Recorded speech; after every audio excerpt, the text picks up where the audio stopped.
Hola, aprendices virtuales, les habla su instructor Mauricio Arrubla en el curso de elaboración de presupuestos para el manejo de las finanzas personales. Voy a desarrollar esta unidad de estudio de unidad de aprendizaje número 1 dando unas características generales del presupuesto, un presupuesto en general, un presupuesto de la nación, sus características. Y después de hablar de estas características voy a entrar a hablar sobre ingresos personales para complementar el tema de presupuestos.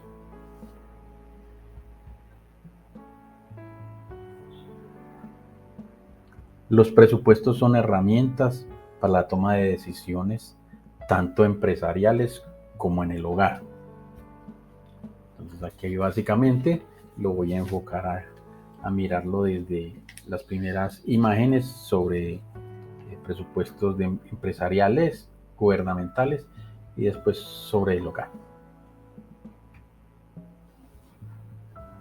Características de un presupuesto. Equilibrio entre ingresos y egresos. Siempre se busca que haya un equilibrio entre los ingresos y egresos. Lo que entre es lo que salga. La segunda característica es para un tiempo definido, para un mes, para un año, para una semana, para un día. Presupuestos expresa ingresos y gastos. Esto es lo que expresa un presupuesto. No se debe confundir con el flujo de efectivo. Dentro de la entidad estatal es obligatorio cumplimiento.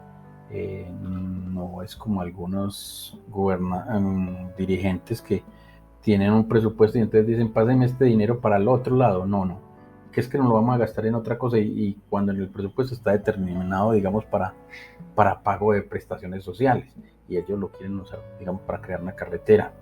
Entonces eso no se debía hacer. Objetivos de un presupuesto. Tener políticas, marcan un derrotero, eso es lo que hace un presupuesto. En segunda instancia se está manejando en el gobierno un presupuesto balance cero que permite mejorarlo año a año.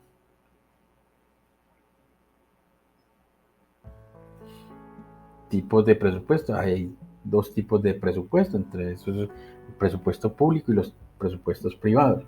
El público hace referencia a los que maneja el Estado, tanto en el gobierno, municipios, departamentos, y el privado hace referencia a las empresas.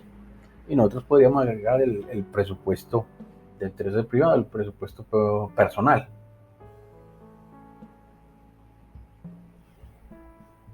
Presupuesto público.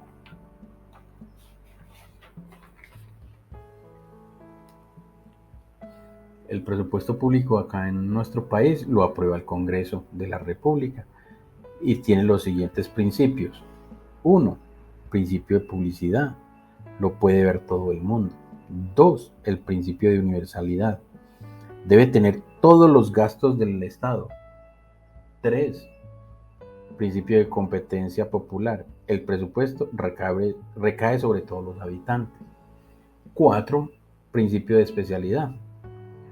Solo para lo que dice que se va a gastar, como les decía ahora, si está para el pago de prestaciones sociales o salarios, no se debe determinar ese dinero para hacer otras cosas. Tipos de ingresos. Están los ingresos fijos y los ingresos variables. Los fijos son las entradas fijas, por ejemplo, los salarios, las pensiones, los arrendamientos. Y los variables son las entradas que varían, por ejemplo, las horas extras que varían, las comisiones, bonificaciones, contrato de prestación de servicios. Porque unas veces se dan, otras veces no se dan.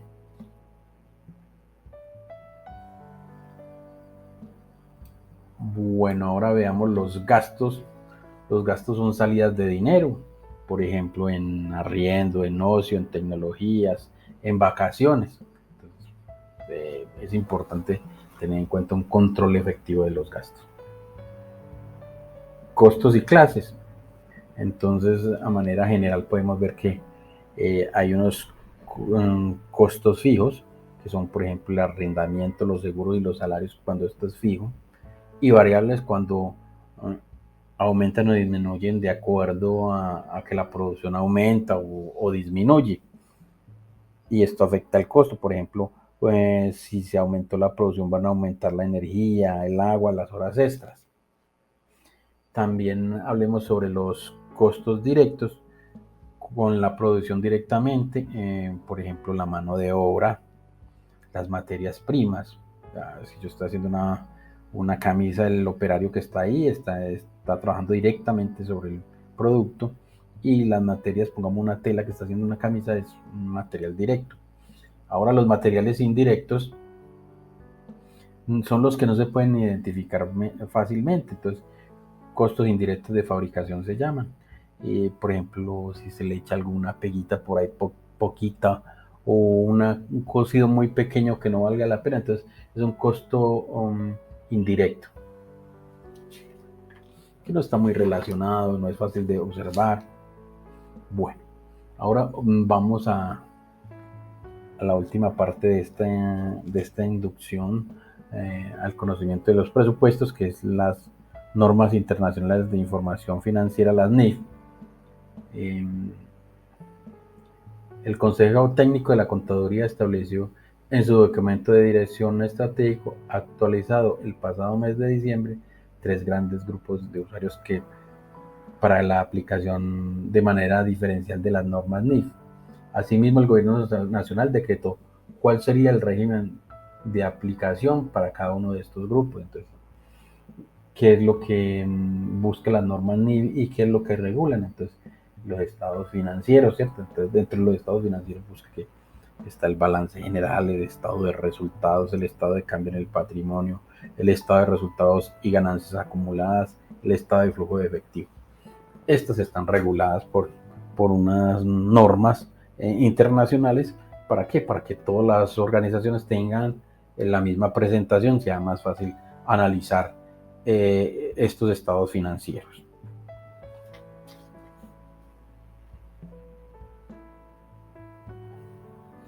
Bueno, ahora ya vamos a entrar a la segunda parte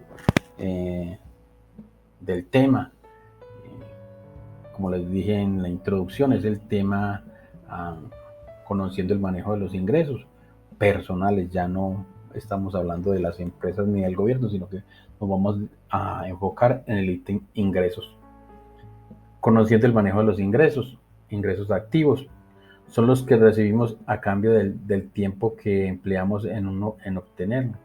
O sea, cuando yo estoy en una organización trabajando las 8 horas mínimo y a mí me pagan por hacer ese trabajo, eso es un ingreso activo porque yo estoy allá trabajando y me pagan por mi trabajo. Si no trabajo, no cobro, no hay ingresos. Cuanto más tiempo trabajo, más me pagan y gano más. Entonces, eso es básicamente a lo que hace referencia los ingresos activos, porque vamos a ver también el otro concepto importante, que es ingresos pasivos, que es cuando yo ya no trabajo en la actividad, sino que compré una inversión y esa inversión me genera una rentabilidad.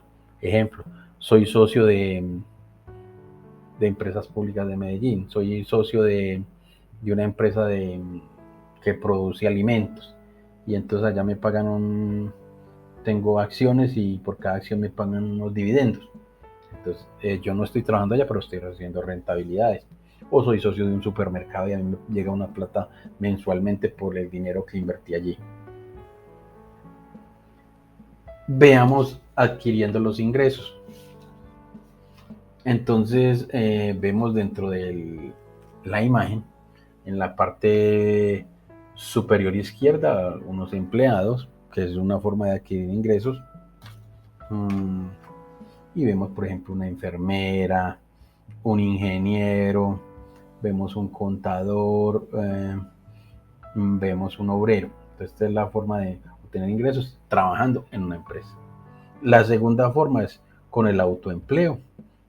Podemos ver allí un taxista, compró su taxi y él mismo trabaja. Podemos ver una persona que tiene un supermercado y trabaja en el supermercado. O podemos ver una persona que tiene un salón de belleza, montó su negocio en la casa y ya eso, trabaja allí como en su salón y generar un dinero para ella. Veamos ahora en el lado superior derecho los empresarios, que es la otra forma de tener dinero, que es la forma que debemos buscar tanto empresarios o inversionistas. El empresario, allí podemos ver a Bill Gates, a otro señor como Arturo Calle, que generaron su empresa, están allá trabajando y de allí tienen un salario, tienen unos ingresos adicionales y están creciendo su empresa, están allá trabajando. Lo ideal es como este señor que vemos aquí en el cuadro de que dice inversionista, que es Warren Buffett, un señor muy importante que es inversionista. Él no trabaja en la empresa, él simplemente invierte y espera que le lleguen las ganancias, o compra acciones, bonos, test, invierte en empresas, monta una empresa y pone a otra gente a trabajar. Él no lo hace. Esa es una forma de obtener ingresos. Ahora veamos esta venta de bienes y servicios. ¿Cómo logro yo venta de bienes y servicios? Un abogado presta sus servicios, un ingeniero de sistemas presta sus servicios, un odontólogo, un asesor. Entonces, es la forma de prestar la venta de bienes y servicios y es la forma de adquirir ingresos.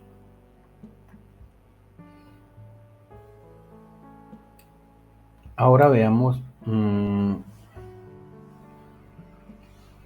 ingresos independientes se obtienen de una actividad económica informal. Entonces, ahí, pongamos vendiendo algo, ventas, servicios, comercio en forma independiente.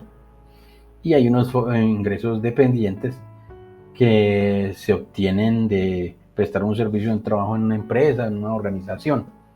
Esa es la otra forma. Entonces hay unos independientes y otros dependientes. Veamos en esta imagen estrategia para mejorar los ingresos. ¿Qué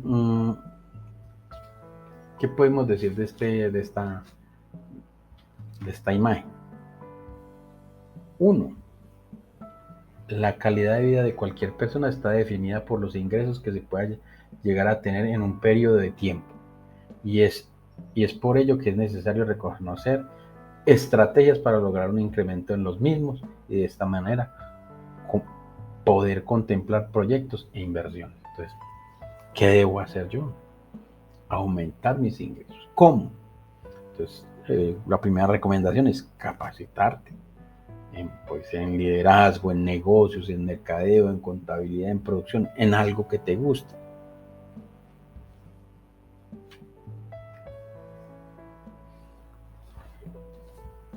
Reducir los gastos, cambiar de empleo si ves que ese empleo no te está generando mucha riqueza, vender inversiones que no te generen ganancias.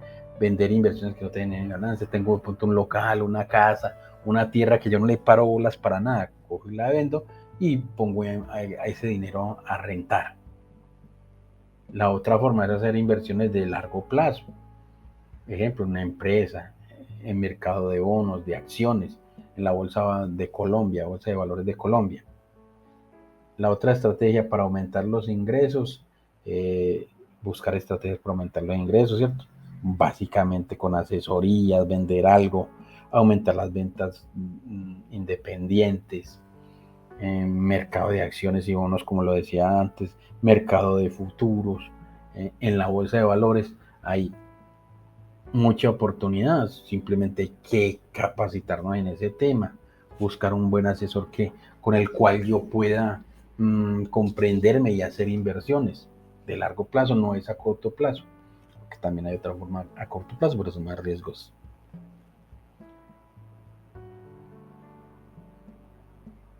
¿Cuáles son las pautas para la planeación? Aquí dice que las entradas igual a las salidas. Yo recomiendo entonces hacer a nosotros las entradas, ya aplicando un presupuesto personal, las entradas no van a ser igual a las salidas porque vamos a dejar una parte para el ahorro y para la inversión. Entonces, ¿qué recomiendo yo? Hacer un presupuesto de ingresos, gastos y ahorro. Y ese ahorro luego es para invertirlo, no es para yo gastármelo en las cosas de la casa. Entonces, determinar gastos fijos, que es lo que lo fijo. Los gastos variables, reducir los gastos variables lo que yo más pueda, cuidar que hay un agua que está chorreando, la luz eléctrica, ¿cierto? Cualquier problema que haya. Y básicamente buscar el ahorrar mínimo el 10% de los ingresos. Profe, que eso es muy difícil. Hay que buscar la forma. Profe, es que yo vivo a ras. No, cuando te lleguen los ingresos, sacas inmediatamente ese 10% y lo ahorras para luego invertirlo. No es que, es que lo voy a ahorrar para un paseo. No, no, es para inversiones. Hombre, yo con ese 10% logré conseguir la plata y puedo comprar acciones y bonos. TES. Logré un ahorro y pude invertir en un negocio como accionista. Perfecto. Entonces, la conclusión mía es, ese 10% no se toca solo para inversiones. Y en esta última imagen, que habla de una sugerencia, entonces, ¿cuáles son mis sugerencias? Llevar un control de ingresos y gastos, ahorrar mínimo el 10% de lo que me llegue y de primera, no es que primero pague las cosas y después ahorro, no, es primero saco ese dinero para invertir o para ahorrar inicialmente y luego para invertir. 3, comprar lo necesario. 4, estudiar finanzas personales para aprender cada vez. Hombre, al principio uno se siente que está apretado siguiendo un presupuesto en Excel y que es muy rígido, pero no, uno va aprendiendo y luego ya ni siquiera lo maneja. Pero es para que la mente se adecue al ahorro y a la inversión.